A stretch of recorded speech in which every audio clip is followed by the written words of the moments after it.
What the heck? Did Conor break his neck? Who cares? We can't. Jiri vs. Potan. Jiri versus Potan. Oh, Jiri vs. Potan. Jiri vs. Potan. Oh, Jiri versus Potan. Let's see what the fellas think of this debacle. Here on the lawless state of this debacle. Here on the lawless state. Here on the law.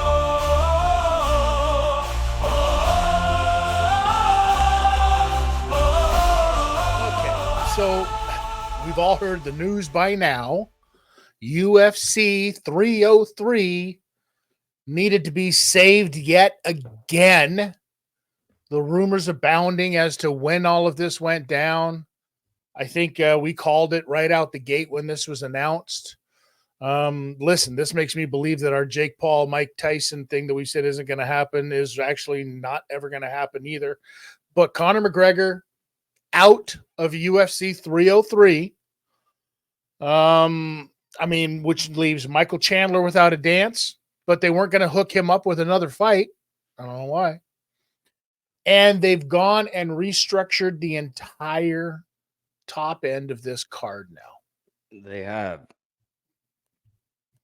So what happened to Conor? The opening song said that he maybe broke his neck, but who gives a shit? Because we got Jiri and Potan. Well, listen, this isn't the first time.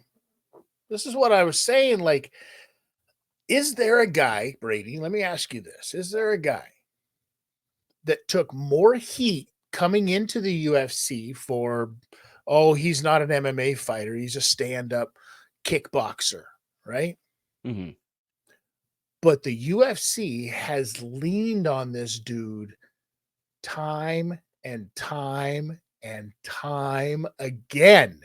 It's him, Hamzat, who's now pulled out of his fight, and Kevin Holland. They are the saviors. Cerrone was one of those guys too when he was fighting, but definitely the people who just fight anyone. But Conor even was there at these one point. Guys, those guys are all exactly what you said, but Alex Pereira is headlined all of these things. Let me give you a quick breakdown. Alex Pereira debuted in the UFC at UFC 268. Okay? 268. It's not that many ago. No.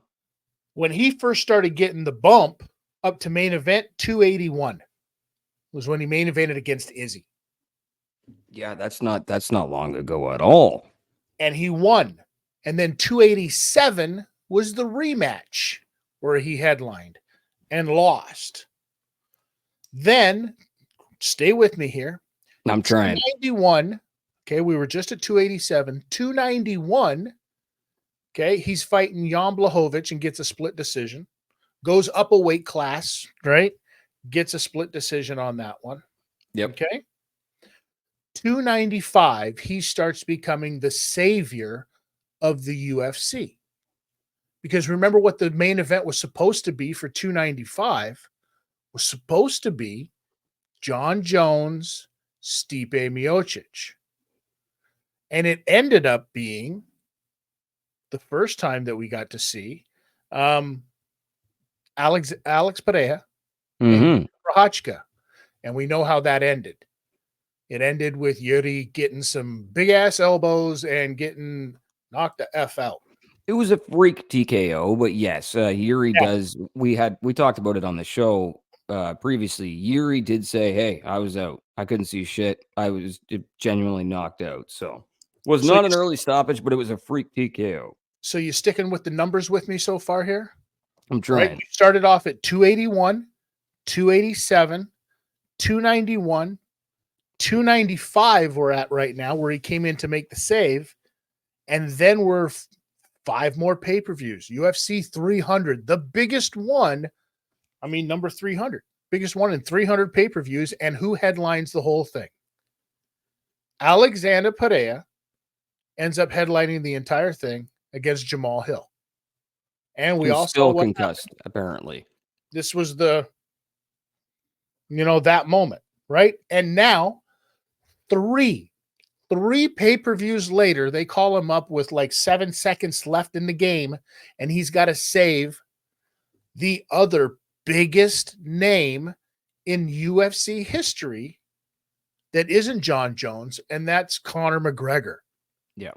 Alexander Pereira, for a guy who has taken that much fucking heat from people, undeservedly, because he is here, ladies and gentlemen, not only saving these shows for the UFC, he's putting on a hell of a show. He's definitely getting paid, right?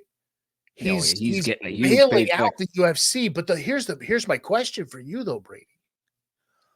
This is 1, 2, 3, 4, 5. It's going to be 6 now.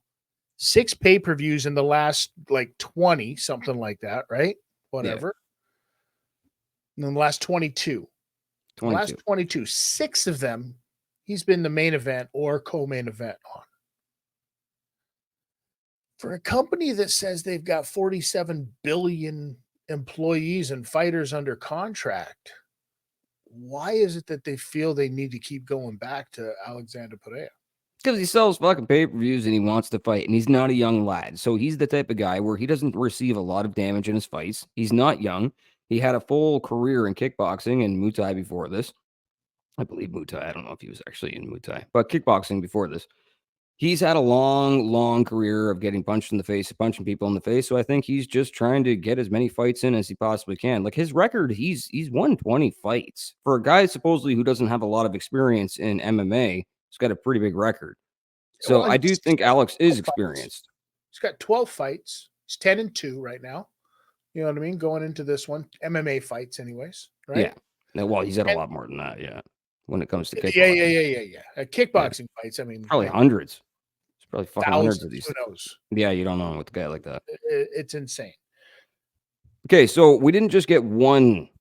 So we had technically two injuries. We had Jamal Hill had a knee injury that got announced by Dana last night, late night.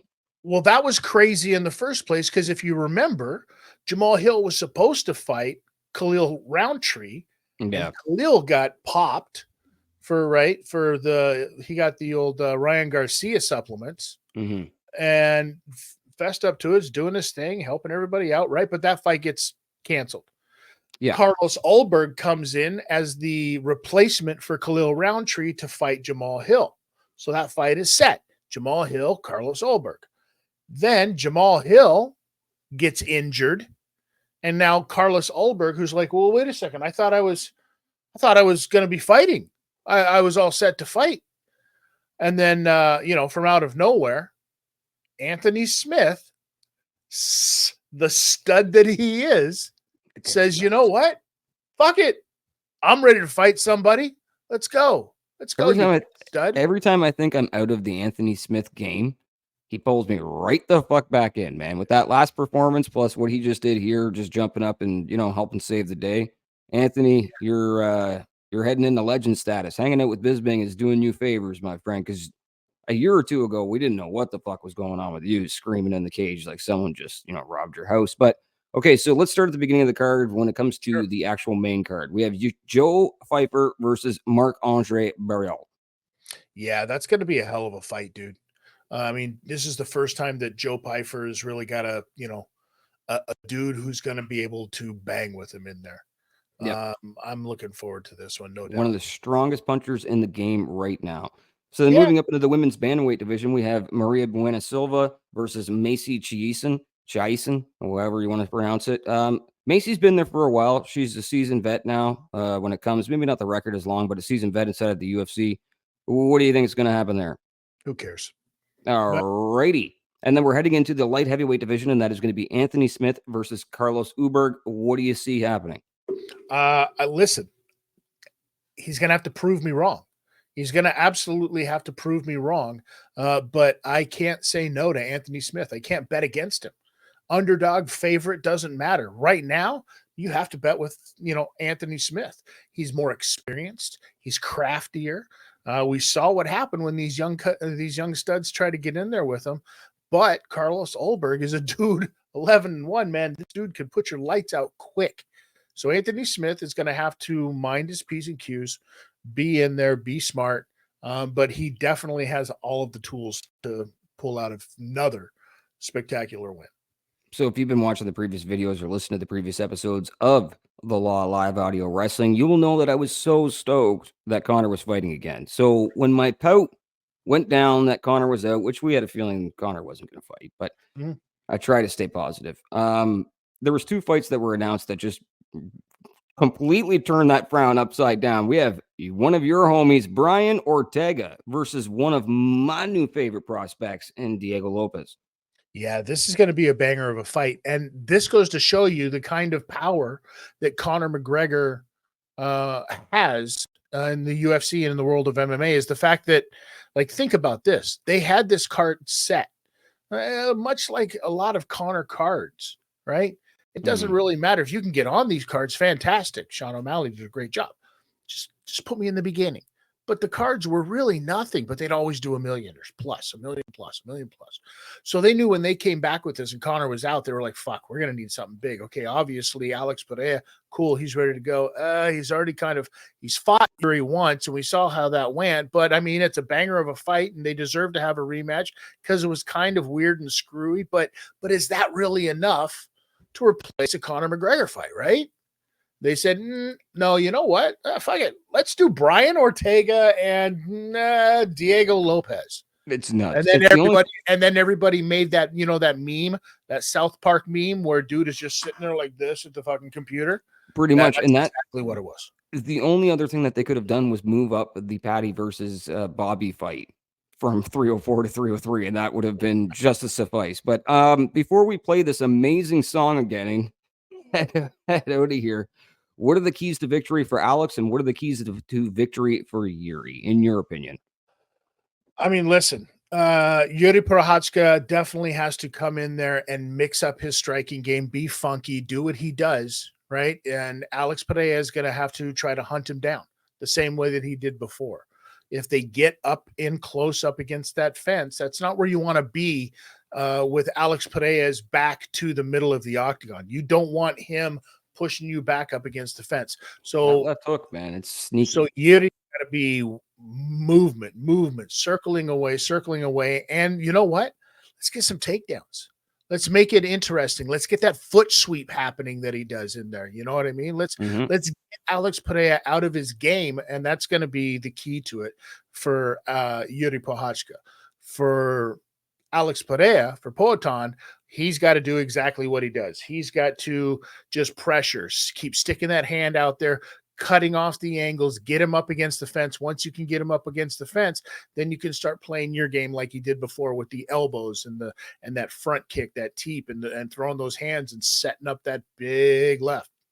Well, my call on this is the one thing that I haven't seen them mention too much, but it's only been 12 hours, so I can't really give them too much shit. But I think the key to victory, and I think the thing that's going to be the highlight, the move of this fight is not going to be a nasty left hook. No, it's not going to be a slam. It's not going to be a takedown. It's going to be that nasty pile driver. Oh, no, calf kick. Oh, pile driver. No. Alex is going to go after that kick, that really magician Houdini kick that he does to people's calves. It was the deciding factor in the last fight. I firmly believe that that's what compromised Jiri and put him in that situation. And I think that's what we're going to see again. I think it's going to be exact replay of the last fight. Before we're out of here, I want to give a big shout out to SMNE, Sunday night's main event. Thank you guys for all that you do. We got Steve Swift's rambling reviews coming soon, so stay tuned to the channel. We appreciate the subs. We appreciate the likes. We appreciate the 1-2s in the comment section, whether they're directed at me or Gordito, as they call them. Not me, I didn't call them. Yeah, I'm a clown. That's Gordito. We are The Law, live audio wrestling. Bless your hearts. We'll see you soon. Here on The Law.